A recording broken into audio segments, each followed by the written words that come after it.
क्या टेंस आपको भी टेंशन देता है? वीडियो के एंड तक बने रहिए और अपने सारे टेंशन को और सारे कंफ्यूजन को दूर करें। Welcome back to Anuwala smart classes. Yes student, आज हम रीड करने वाले हैं टेंसेज। सबसे पहले हमें ये जानना है कि टेंस होता क्या है। यदि हम देखें टेंस, तो टेंस को आप हिंदी में क्या कहते हैं? काल। और काल किसे कहते हैं? अब आपने हिंदी में तो पढ़ा ही होगा कि काल किसे कहते हैं, और ये हम पढ़ रहे हैं यहाँ पर इंग्लिश। अब इंग्लिश में हम जान रहे हैं क्योंकि हमें डेफिनेशन को आपने रटना नहीं, सिर्फ समझना है। तो इससे पहले हम जान लेते हैं हिंदी में उसकी डेफिनेशन। हिंदी में हमने क्या देखा कि क्या क्रिया के करने या होने के साथ उसके समय का बोध हो, उसे हम काल कहते हैं। तो इसी को मैं इंग्लिश में लिखूंगी यहाँ पे कि एक्शन टेक प्लेस। कोई भी वर्क आपका हो रहा है, तो कोई भी काम जब आपका होता है उसको हम क्या बोलते हैं? एक्शन। और एक्शन आपका क्या है? टेक प्लेस करता है। कब? उसके साथ हमें किसका पता लगता है? टाइम का। तो with respect to time is called tense. हो गई ना आपकी इजी डेफिनेशन। यानी कि यहाँ पर आपको डेफिनेशन को रटना नहीं है, समझना है कि action take place with respect to time is called tense. अब आगे हम चलते हैं कि टेंस की टाइप्स कितनी होती है। टेंस की हमारी 3 टाइप्स होती है: present tense, past tense and future tense. अब आगे हम इनको सब डिवाइड करते हैं। अब जब सब डिवाइड करते हैं तो हमारे इनके अलग अलग पार्ट्स आते हैं। फर्स्ट पार्ट हमारा indefinite, second continuous, perfect continuous tense. Like that ये हम ये मान के चल सकते हैं कि टेंस हमारे कोई दादाजी हैं और उनके हमारे 3 बच्चे हैं, 3 बेटे हैं, प्रेजेंट, पास्ट एंड फ्यूचर। और उन तीनों बेटों के फिर हमारे पास क्या है? 4 बेटे आते हैं। जैसे इंडेफिनेट आ गया, कॉन्टिन्यूअस आ गया, परफेक्ट आ गया एंड परफेक्ट कॉन्टिन्यूअस टेंस आ गया। अब इनके आगे आपको इनका सरनेम लगाना है। जैसे इंडेफिनेट के पापा कौन है? प्रेजेंट है, तो हम लगा देंगे प्रेजेंट इंडेफिनेट टेंस। पास्ट के लिए हम पास्ट इंडेफिनेट बना देंगे। सेम लाइक दैट हम चारों सब पार्ट्स को ऐसे डिवाइड कर देंगे। तो इस वीडियो में आज हम जानने वाले हैं हमारे प्रेजेंट इंडेफिनेट टेंस के बारे में। 1 बाय 1 आपकी वीडियो आती रहेंगी और वीडियो को आप एंड तक जरूर देखते रहना, क्योंकि आपको पार्ट्स में टेंसेज के अलग अलग पार्ट्स आपको देखने को मिलने वाले हैं। तो आज के हमारी इस वीडियो में हम पढ़ने वाले हैं प्रेजेंट इंडेफिनेट टेंस। अब आपको पता होगा कि जब हम कोई भी काम करते हैं, जैसे प्रेजेंट इंडेफिनेट टेंस, यहाँ पर हमने अभी बात करी थी, जैसे हमने सरनेम लगा दिया प्रेजेंट का, तो वहां पर सबसे पहले हमारे पास क्या? उसकी एक आइडेंटिफिकेशन आती है, उसकी पहचान होती है कि किसी भी चीज को हम कर रहे हैं तो उसकी पहचान क्या है। तो सबसे पहले हम चलते हैं प्रेजेंट इंडेफिनेट टेंस की पहचान पे, जिसको हम इंग्लिश में कहते हैं आइडेंटिफिकेशंस। तो आइडेंटिफिकेशन में आप देखेंगे in the end of sentence ता है, ती है और ते है। जैसे मैं आपको बोलूं कि मैं गाना गाती हूँ, वह लिखता है, वह खाना खाता है, बच्चे फुटबॉल खेलते हैं। लाइक दैट ये आपके कुछ सेंटेंसेस थे, ये आपकी प्रेजेंट इंडेफिनिट टेंस को शो करते हैं। नेक्स्ट हम चलते हैं इसके स्ट्रक्चर की तरफ। अब स्ट्रक्चर कैसा होता है? कोई सेंटेंस आपके पास आ गया है, जैसे मैंने अभी आपको बोला कि मैं गाना गाती हूँ, मैं पत्र लिखती हूँ, बच्चे फुटबॉल खेलते हैं। तो यानी यहाँ पर कोई काम कर रहा है और वो क्या काम कर रहा है, यानी सेंटेंस में क्या क्या हो रहा है, क्या क्या चीज हमारे पास है। तो उसके लिए हम चलते हैं इसके स्ट्रक्चर के ऊपर। अब जैसा कि आपको पता होगा कि कोई भी सेंटेंस जब आपके पास होता है तो वहां पर एक बंदा आपके पास काम करने वाला होता है, और काम करने वाले को इंग्लिश में क्या बोलते हैं? डूअर। और डूअर हमारा किसी भी सेंटेंस में क्या कहलाता है? सब्जेक्ट। तो सबसे पहले हम जब सेंटेंस लिखते हैं तो सबसे पहले हम उसके अंदर मेंशन करते हैं सब्जेक्ट को। अब कोई भी सेंटेंस जब आप लिख रहे हैं तो उसके अंदर सब्जेक्ट एंड मेन वर्ब का होना कंपल्सरी है, इट्स नेसेसरी। ऑब्जेक्ट हो या ना हो डजेंट मैटर, बट आपके पास सब्जेक्ट और वर्ब का होना कंपल्सरी है। देन हम सब सिंपल सेंटेंस की बात करते हैं इन प्रेजेंट इंडेफिनिट टेंस, तो अब हम वर्ब की फर्स्ट फॉर्म को यूज करते हैं। सब्जेक्ट सबसे पहले, देन हम यूज करते हैं वर्ब की फर्स्ट फॉर्म, और इन द एंड हम क्या यूज करेंगे यहाँ पर? ऑब्जेक्ट। यदि है तो, कोई कंपल्सन नहीं है। जैसे मैं अभी आपको ये बात बोल दूं कि मैं पढ़ती हूं, तो मैंने लिखा आई रीड, कि मैं पढ़ती हूं, मैंने लिख दिया, ठीक है।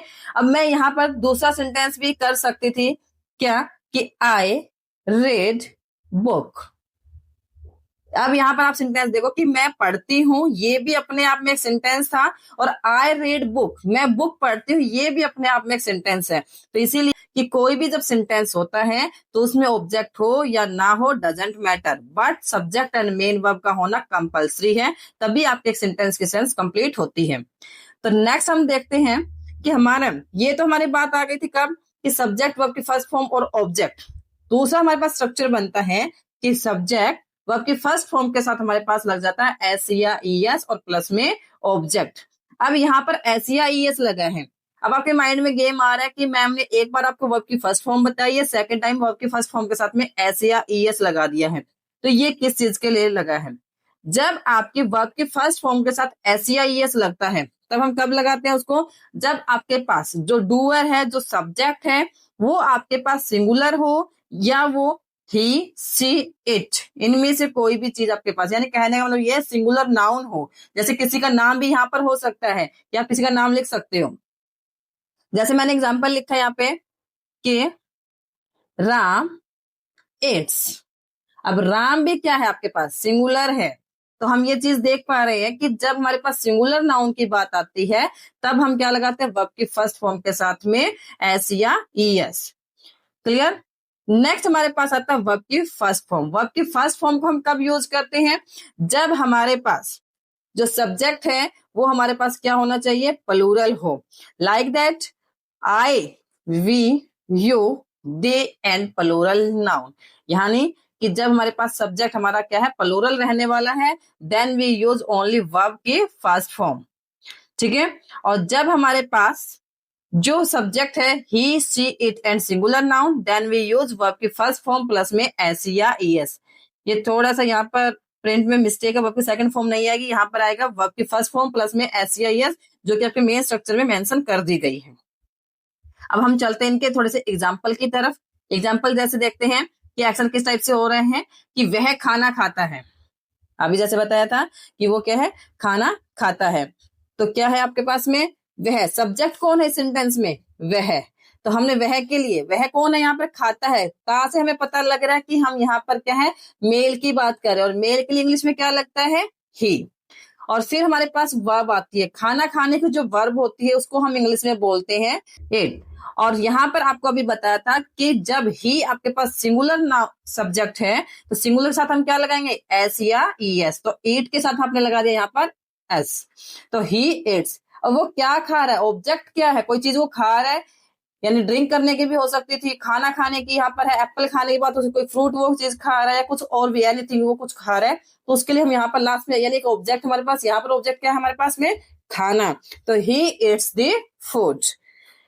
नेक्स्ट इसी के साथ हम चलते हैं अपने नेक्स्ट एग्जाम्पल पर। और नेक्स्ट एग्जाम्पल, सूर्य पूर्व में उगता है। एक चीज और बता दें कि जब प्रेजेंट इंडेफिनिट टेंस आपका आता है तो वो आपका यूनिवर्सल ट्रूथ के साथ भी आता है। सूर्य पूर्व में उगता है, ये आपका प्रेजेंट इंडेफिनिट टेंस तो है, बट साथ में ये आपकी यूनिवर्सल ट्रूथ भी है। अब आइए देखते हैं इसकी इंग्लिश कैसे बनती है। जैसे सूर्य, सूर्य को आप इंग्लिश में क्या बोलते हैं? सन। अब सन आपका क्या है? स्पेसिफिक चीज है, यूनिवर्सल चीज है, तो उसके आगे हमने लगा दिया द। तो द सन। अब उगना यानी कि क्या होता है? सूर्य का उगने को क्या बोलते हैं इंग्लिश में? राइज। Yes, rise. अब आपको बताया है कि राइज। अब सूर्य आपके पास क्या कौन सा था? सिंगुलर। सिंगुलर के साथ हम क्या लगा देंगे? S. Rises, the sun rises. कहां पर? यानी कि आपके पास जो ऑब्जेक्ट है वो क्या है? The sun rises. कहां पर? ईस्ट में। तो the sun rises in the east. तो ये आपकी ट्रांसलेशन यहां से हो जाएगी। तो इसी के साथ ये तो थे आपके सिंपल सेंटेंसेज। अब जरूरी तो नहीं है हमारे पास सारे सिंपल सेंटेंसेज हो, हमारे पास नेगेटिव चीजें भी आती हैं। तो आइए हम देख लेते हैं कि हमारा नेगेटिव सेंटेंस होगा तो प्रेजेंट इंडेफिनिट टेंस में हम उसको कैसे हैंडल करेंगे। तो सबसे पहले हमें जानना होगा कि अब आपको पता है कि नेगेटिव एक वर्ड आपका यहाँ पर ऐड हो रहा है। नेगेटिव में आपको पता है क्या चीज ऐड होती है? नॉट। और नोट आपको पता है कि हम हवा में तो लगा नहीं सकते हैं। अब कोई चीज को हम किसी से कनेक्ट कर रहे हैं, मान लो आप कोई दीवार बनना है, दीवार में कोई चीज आपको अलग से ऐड करनी है, तो उसमें आपको क्या करना पड़ता है? कोई चीज की हेल्पिंग लेनी पड़ती है। मान लो कि आपने सीमेंट लगाया या किसी चीज को आप किसी से चिपका रहे हो, तभी आपको क्या लगाना पड़ता है? ग्लू वगैरह लगाना पड़ता है। आप कोई चीज पेस्ट कर रहे हो तो उस टाइम। तो सेम यहाँ पर हम नेगेटिव सेंटेंस में नोट को पेस्ट ही कर रहे हैं, और उस नोट को पेस्ट कर रहे हैं तो उसके लिए हमें क्या चाहिए? हेल्पिंग। और क्या चाहिए? हेल्पिंग। यहाँ पर वर्ब के लिए जो हेल्प करने वाला वो कौन रहेगा? हेल्पिंग वर्ब आपकी यहाँ पर हेल्प करेगी। तो आइए हम देखते हैं कि हमारे प्रेजेंट इंडेफिनिट टेंस की हेल्पिंग वर्ब कौन सी है। तो फर्स्टली हम देखते हैं डू और डज। हमारे पास यहाँ पर दो हेल्पिंग वर्ब आई है, डू एंड डज। अब डू और डज, अब यही सेम कंफ्यूजन वही कि हमारे माइंड में चल रहा था कि मैम आपने पहले वर्ब की फर्स्ट फॉर्म और फिर आपने उसके साथ में एस या एस बता दिया था। सेम लाइक दैट, जहां पर आपने वर्ब की फर्स्ट फॉर्म को यूज किया था वहां पर आप यूज कर दीजिए डू। जैसे क्या, वर्ब की फर्स्ट फॉर्म आपने कहा यूज किया था, I, we, you, they and plural noun. यानी प्लूरल नाउन के साथ हमने क्या यूज किया था, वर्ब की फर्स्ट फॉर्म। जहां पर खाली वर्ब की फर्स्ट फॉर्म आई थी वहां पर डू आ जाएगा। और सिंपल सी कॉमन सेंस की बात है कि डू वैसे भी हमारे पास क्या वर्ब की फर्स्ट फॉर्म ही है, तो वर्ब की फर्स्ट फॉर्म में हमारे पास क्या लग जाएगा, डू।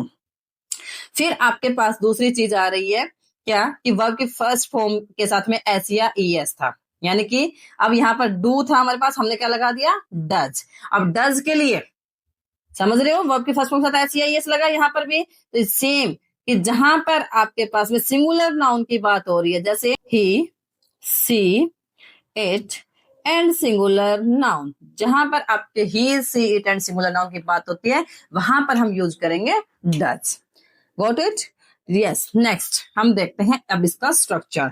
हमने समझ लिया कि हमें लगाना है यहाँ पर क्या, नोट, और नोट के साथ में हम क्या लगाने वाले हैं यहाँ पर, हेल्पिंग वर्ब। और यहाँ पर आप देख पा रहे होंगे सबसे पहले मैंने किसको लगाया है, सब्जेक्ट को, देन मैंने यूज करी है हेल्पिंग वर्ब, और देन हमने नोट को ऐड किया है। फिर हमारी आती है मेन वर्ब, और यहाँ पर मेन वर्ब हमारी वर्ब की फर्स्ट फॉर्म ही रहने वाली है। एक बात को आपको माइंड में रखना है कि जब कभी भी आप ट्रांसलेशन कर रहे हैं या आप इंग्लिश बना रहे हैं तो उस टाइम याद रखना, रिमेम्बर रखना आपने हमेशा क्या, कि जो आपकी हेल्पिंग वर्ब रहेगी वो ऑलवेज आपकी सब्जेक्ट एंड मेन वर्ब के बीच में ही रहेगी। ठीक है, क्या कि सब्जेक्ट और मेन वर्ब के बीच में आपकी हेल्पिंग वर्ब आएगी, and in the end of sentence आपका आएगा ऑब्जेक्ट। Yes, got it? तो चलिए हम इसी के साथ देख लेते हैं अपने कुछ एग्जाम्पल्स। जैसे मैंने लिखा कि चंद्रमा सूर्य के चारों चक्कर नहीं काटता है। यस, वैसे आपको मैं बता चुकी हूँ कि ये क्या है, हमारे पास में एक यूनिवर्सल ट्रूथ है। चंद्रमा सूर्य के चारों चक्कर नहीं काटता है। वो कहाँ चक्कर काटते हैं, वो हमारी अर्थ के राउंड में चक्कर लगाता है। तो यहाँ पर हमने क्या बनाया इसका, नेगेटिव सेंस। तो नेगेटिव में सबसे पहले आप मुझे बताइए कि सेंटेंस में सब्जेक्ट कौन है। सब्जेक्ट तो चंद्रमा है जी, तो द मून। अब नहीं काटता है, यहां से पता लग रहा है नहीं, नहीं के लिए हमने क्या लगाएंगे, नॉट, और नॉट के साथ मून क्या था आपका, सिंगुलर, सिंगुलर के साथ हमने क्या लगा दिया यहाँ पर, डज हेल्पिंग वर्ब यूज करिए, द मून डजंट। अब क्या है, चक्र काटना जो होता है उसके लिए हम वर्ब यूज करते हैं रिवॉल्व। क्या आएगा यहाँ पे, रिवॉल्व्स। अब कहाँ चक्र लगा रहा है वो, सूर्य के चारों ओर, तो सन तो था ही, सूर्य के चारों ओर के लिए हमने क्या लगा दिया, अराउंड। ठीक है, तो हमारा जो सेंस है वो क्या बन गई है कि the moon does not revolve around the sun, कि चंद्रमा सूर्य के चारों ओर चक्र नहीं काटता है। नेक्स्ट एक एग्जांपल और देख लेते हैं कि they do not play the cricket, way cricket नहीं खेलते हैं। अब कौन क्रिकेट नहीं खेलता, वे के लिए हमने लगाया दे, और नहीं खेलते हैं ज्यादा के लिए हमने हेल्पिंग वर्ब यूज करी डू, नेगेटिव के लिए हमने लगाया नॉट। क्या नहीं खेल रहे, खेलने के लिए वर्ब क्या रहेगी, मेन, प्ले, और क्या नहीं खेल रहे हैं वो, क्रिकेट, क्रिकेट आपका एज ए ऑब्जेक्ट आ जाएगा। यस, अब हम चलते हैं अपने नेक्स्ट की तरफ, और नेक्स्ट हमारा आता है इंटेरोगेटिव सेंटेंसेज। अब इंटेरोगेटिव, अब सबसे पहले मैं आपका कंफ्यूजन दूर कर देती हूँ। इंटेरोगेटिव सबसे पहले आपको पता होगा कि वो सेंटेंसेज होते हैं जिसमें हम क्वेश्चंस पुट अप करते हैं, क्वेश्चंस पूछते हैं। अब आपको भी पता है कि क्वेश्चंस हमारे क्या है, दो तरीके से पूछे जाते हैं। एक हमारा जो क्वेश्चन होता है वो हम पूछते हैं डू और डज, यानी कि जो इसको हम बोलते हैं, डू और डज का आना जरूरी नहीं है, जिसको हम बोलते हैं हेल्पिंग वर्ब, यानी वो सेंटेंसेस जिसको हम क्या करते हैं, हेल्पिंग वर्ब की हेल्प से क्वेश्चंस पुट अप करते हैं। और जो ये क्वेश्चंस होते हैं इनका जो आंसर है वो हम आंसर दे सकते हैं यस और नो में। दूसरा जो क्वेश्चन है हमारा, दूसरा क्वेश्चन हम पुट अप कर सकते हैं WH वर्ड से, यानी कि जो क्वेश्चन हमारा स्टार्ट होगा वो WH word, WH word family में कौन कौन आता है, लाइक दैट, व्हाट, वाहे, हूं, व्हेन, वेयर, ये सारे आपके WH वर्ड फैमिली के ही वर्ड्स हैं। तो इसमें हम पूछते हैं क्वेश्चंस को। अब फिर मैम कंफ्यूजन हमारे पास यही आता है कि मैम फिर क्वेश्चन दो तरीके से क्यों, क्वेश्चन ही तो पूछना है, कैसे ही पूछ लो। फिर इन दोनों में डिफरेंस क्या आ रहा है? डिफरेंस आपके पास ये आ रहा है कि जब आप हेल्पिंग वर्ब से स्टार्ट क्वेश्चन करते हैं तब आप यदि आंसर में यस और नो बोल दे तब भी आपका आंसर कंप्लीट हो जाता है, आपको एक्सप्लेनेशन देने की नीड नहीं है। यदि जब आपका क्वेश्चन WH वर्ड से स्टार्ट होता है तब आपको एक्सप्लेनेशन देने की नीड है। जैसे अब मैं आपसे पूछूं क्या कि डू यू लाइक मी, अब मैंने आपसे क्वेश्चन पूछा डू यू लाइक मी, आप यस बोलो तब भी आपका आंसर आ सकता है, नो बोलो तब भी आपका आंसर ये कंप्लीट हो सकता है। तो ये था आपका क्वेश्चन कि जो आपका हेल्पिंग वर्ब से स्टार्ट हो रहा है। अब इसी में मैंने एक वर्ड ऐड कर दिया आगे, क्या? वाई, कि why do you like me, कि आप मुझे पसंद क्यों करते हो। तो ये वाली जो सेंस है इसमें आपको एक एक्सप्लेनेशन देनी पड़ेगी। तो ये जो सेंटेंस है यानी जो WH वर्ड से स्टार्ट होगा उसका आंसर आपको एक्सप्लेनेशन में मिलेगा, और डू डज का आंसर आप सिर्फ क्या है यस और नो में भी दे सकते हैं। तो देखते हैं इसके स्ट्रक्चर को कि इंटेरोगेटिव सेंटेंस आप जब कर रहे हैं तो हमारे पास कि जब हेल्पिंग वर्ब जो हमारी होती है वो सब्जेक्ट्स के आगे आ जाती है। जैसे कि यहाँ पर है सबसे पहले डू डज, देन आपका सब्जेक्ट, फिर वर्ब की first form object, and last में आप साइन ऑफ इंटेरोगेशन लगाना कभी भी मत भूलना, क्योंकि इंटेरोगेटिव सेंटेंस की जो एक आइडेंटिफिकेशन ऑफ किससे शो अप होती है, हमारे साइन ऑफ इंटेरोगेशन से। नेक्स्ट हमारे पास में हम देखें तो दूसरा हमारे पास में आ रहा है WH वर्ड से जो स्टार्ट हो रहे हैं, तो उसमें आप देखेंगे क्या कि जो WH वर्ड है वो उसके डू डज के भी आगे आ जाता है। यानी सब्जेक्ट से पहले डू डज आता था, अब उसके आगे हमने क्या लगा दिया WH वर्ड, और WH वर्ड कोई भी आपका हो सकता है। देन आपका सब्जेक्ट, वर्ब की first form, object, and the sentence क्या आएगा आपका साइन ऑफ इंटेरोगेशंस। ये था आपका इंटेरोगेटिव सेंटेंस का स्ट्रक्चर। आइए अब हम जान लेते हैं इसके कुछ एग्जाम्पल्स। क्या वे मैच खेलते हैं? अब यहाँ पर क्या, अब क्या के लिए तो हम लगाएंगे बाद में, सबसे पहले हमें देखना पड़ेगा सब्जेक्ट कौन है, डूअर कौन है, काम कौन कर रहा है, वे कर रहे हैं। वे कौन है आपके, इंग्लिश में बोलेंगे दे, और दे बोले तो मतलब प्लूरल नाउन, प्लूरल नाउन के लिए हम क्या लगाते हैं डू। तो दे से पहले सब्जेक्ट से पहले हमने क्या लगा दिया डू। खेलने को इंग्लिश में क्या बोलते हैं प्ले, और क्या खेल रहे हैं वो मैच, तो do they play the match, और लास्ट में आपने लगा दिया साइन ऑफ इंटेरोगेशंस। अब मैंने नेक्स्ट क्वेश्चन लिखा है कि वह पार्क क्यों जाता है, क्यों जाता है। अब यानी आपको एक एक्सप्लेनेशन देनी पड़ेगी भी, उसकी हेल्थ खराब है या उसको अपना क्या है शरीर का ध्यान रखना है इस वजह से वो जा रहा है। तो मैंने लिखा सेंटेंस यहाँ पर कि वह पार्क क्यों जाता है।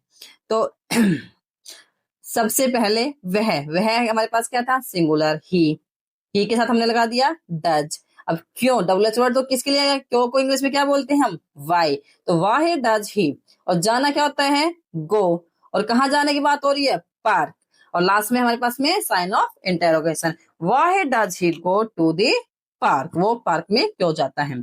चलिए जी, ये तो बात हो गई हमारे इंटेरोगेटिव की। अब हमारे पास ऐसे सेंटेंस भी आते हैं जहां पर आपके इंटेरोगेटिव भी होती हैं और साथ में आपके नेगेटिव सेंस भी आ जाती है। तो ऐसे सेंटेंसेस में हम क्या करते हैं कि WH वर्ड डू डज सब कुछ आपका सेम रहेगा, बस आपने एक नई चीज को ऐड करना, वो है हमारे पास में नॉट, और नॉट आपका कब लगता है हेल्पिंग वर्ब के साथ।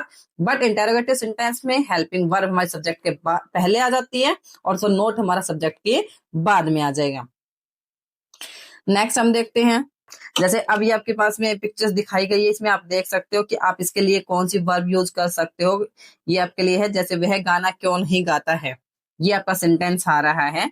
तो वह गाना क्यों नहीं गाता, आप चीज देखेंगे यहाँ पर आपके पास में दो चीजें आ रही है, जैसे कि क्वेश्चन मार्क का आ गया, प्लस में आपके पास नेगेटिव का भी आ गया।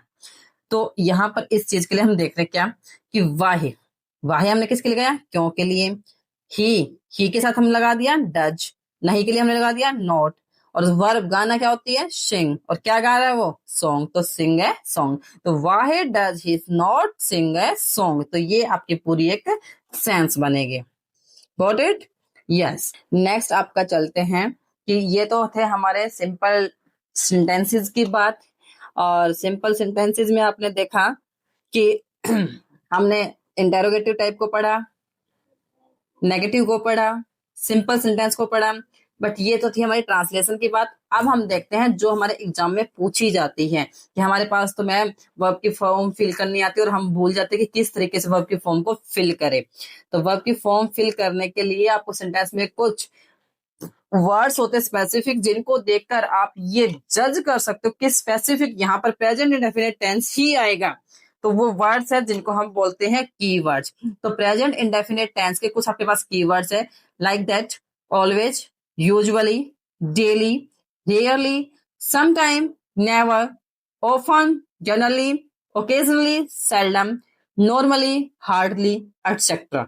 ये कुछ वर्ड्स है, इनके अलावा कुछ और वर्ड्स भी हो सकते हैं, बट ये वर्ड्स आपको दिखाई देते हैं सेंटेंस में, तो बिना सोचे समझे आप वहां पर फिल कर देना प्रेजेंट इंडेफिनिट टेंस। और बोले तो आप क्या फिल करेंगे वहां पर, वर्ब की फर्स्ट फॉर्म, और नीड होगी तो हम लगा देंगे उसके साथ में एस या ईएस भी।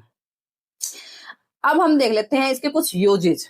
अब यूजेज में हम देखें कि क्या क्या यूजेज है, यानी कि हम किस तरीके से इसको यूज कर सकते हैं। तो स्पेशली मैं सबसे पहले आपको बता दूं कि मैं आपको पहले भी एग्जांपल करवा चुकी हूं, like that the sun rises in the east, यानी कि एक आपकी यूनिवर्सल ट्रूथ है। तो यूनिवर्सल ट्रूथ के लिए हम सबसे पहले यूज कर लेते हैं प्रेजेंट इंडेफिनिट टेंस को।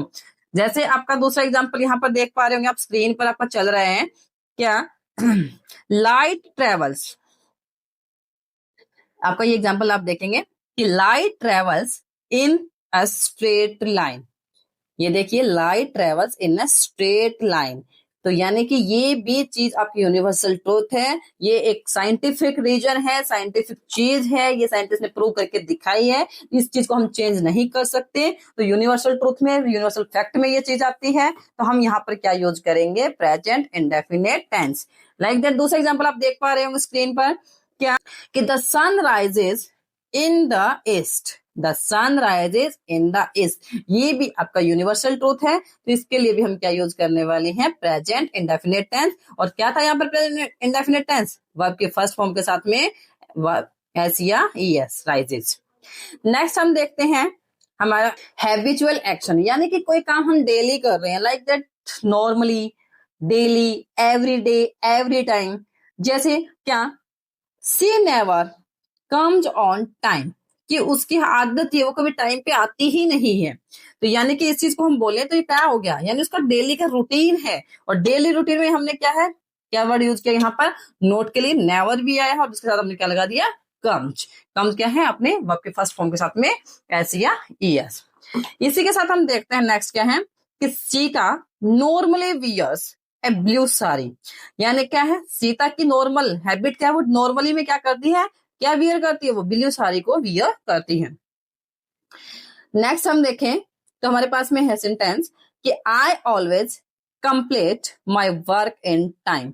मेरी आदत, ऑलवेज यानी हमेशा, मैं हमेशा ये काम करती हूँ, मैं हमेशा मंदिर जाती हूँ, मैं हमेशा स्कूल जाती हूँ, मैं हमेशा पढ़ाती रहती हूँ। तो यानी कि ये जो चीजें कि ऑलवेज, ऑलवेज वर्ड आपका किसको रिप्रेजेंट करता है, प्रेजेंट इंडेफिनिट टेंस को, बोले तो वर्ब के फर्स्ट फॉर्म। तो I always complete my work in time, मैं मेरे काम को हमेशा टाइम पे कंप्लीट कर लेती हूँ। यानी कि जब आपकी हैबिट की बात आ रही है, यानी हैबिचुअल चीजें हैं, ये हैबिचुअल एक्शंस हैं, तो इसमें हम क्या यूज करने वाले हैं, वर्ब के फर्स्ट फॉर्म, बोले तो प्रेजेंट इंडेफिनिट टेंस। सेकेंडली हम इसका यूज कहां पर कर सकते हैं, इंपेरेटिव सेंटेंसेस में। तो सबसे पहले मैं आपको बता दूं कि इंपेरेटिव सेंटेंसेस हमारे कौन से होते हैं, वो सेंटेंसेस होते हैं जिनमें हम कमांड देते हैं। यानी कि नॉर्मल भाषा में मैं आपको बता दूं तो ये जो इंपेरेटिव सेंटेंसेस होते हैं जो आपके वर्ब से स्टार्ट होते हैं, like that get out, stand up, open the door, shut the window, sit down. ठीक है, तो ये जो सेंटेंसेस होते हैं ऐसे जिनमें हम कमांड देते हैं तो कहलाते हैं हमारे इंपेरेटिव सेंटेंसेस। तो हमारे पास क्या है, सब में आपने देखा होगा वर्ब के फर्स्ट फॉर्म से स्टार्ट हो रहे हैं। तो ये एग्जाम्पल आपके सामने है, open the door, stand up, shut the window, close the door. ठीक है, तो ये था आपका इंपेरेटिव सेंटेंस में भी हमने क्या यूज किया, प्रेजेंट इंडेफिनिट टेंस को। नेक्स्ट हमारा जो यूज आता है कि परमानेंट एक्शंस, यानी कि कई बार हमारे पास क्या होते हैं कि लॉन्ग टाइम के लिए हम कुछ एक्शंस में उलझे हुए हैं, यानी कि हम वो काम कर रहे हैं, परमानेंट लग रहा है। जैसे अभी आप बात करो इस चीज के बारे में, क्या कि I read in 10th class, मैं 10th क्लास में पढ़ती हूँ। यानी फिलहाल तो आप पढ़ रहे हैं, मान लो कि किसी बच्चे का आज सेशन स्टार्ट हुआ तो एक साल बाद तक वो सेशन चलेगा 1 साल तक, तो 1 साल तक तो वो 10th क्लास में, यानी उसका परमानेंट एक्शन है फिलहाल के लिए। तो I read in 10th class, read आपकी क्या हो गई, वर्ब की फर्स्ट फॉर्म। नेक्स्ट एग्जांपल हम देखते हैं कि he runs to tea stall, यानी कि उसकी चाय की दुकान है, वो चाय की दुकान चलाता है, यानी कि चाय की दुकान है उसकी, तब वो परमानेंट, उसका काम क्या है, चाय की दुकान ही खोलना है उसका काम। तो यानी परमानेंट एक्शन में हम क्या यूज करने वाले हैं, प्रेजेंट इंडेफिनिट टेंस। नेक्स्ट और एंड लास्ट हमारा यूज जो आता है कि नियर फ्यूचर के लिए भी हम क्या यूज कर देते हैं यहाँ पर, present indefinite tense, like that कि my birthday comes after next week, यानी कि जो मेरा बर्थडे है वो नेक्स्ट वीक के बाद आने वाला है, यानी नेक्स्ट वीक में ही मेरा बर्थडे है। तो स्टूडेंट्स ये था आपका present indefinite tense. I hope आपको ये टेंस समझ में आया होगा और आपकी सारी क्यूरी दूर हो गई होगी। और आपको वीडियो अच्छा लगा तो लाइक शेयर एंड सब्सक्राइब करना ना भूले। Thank you, have a nice day.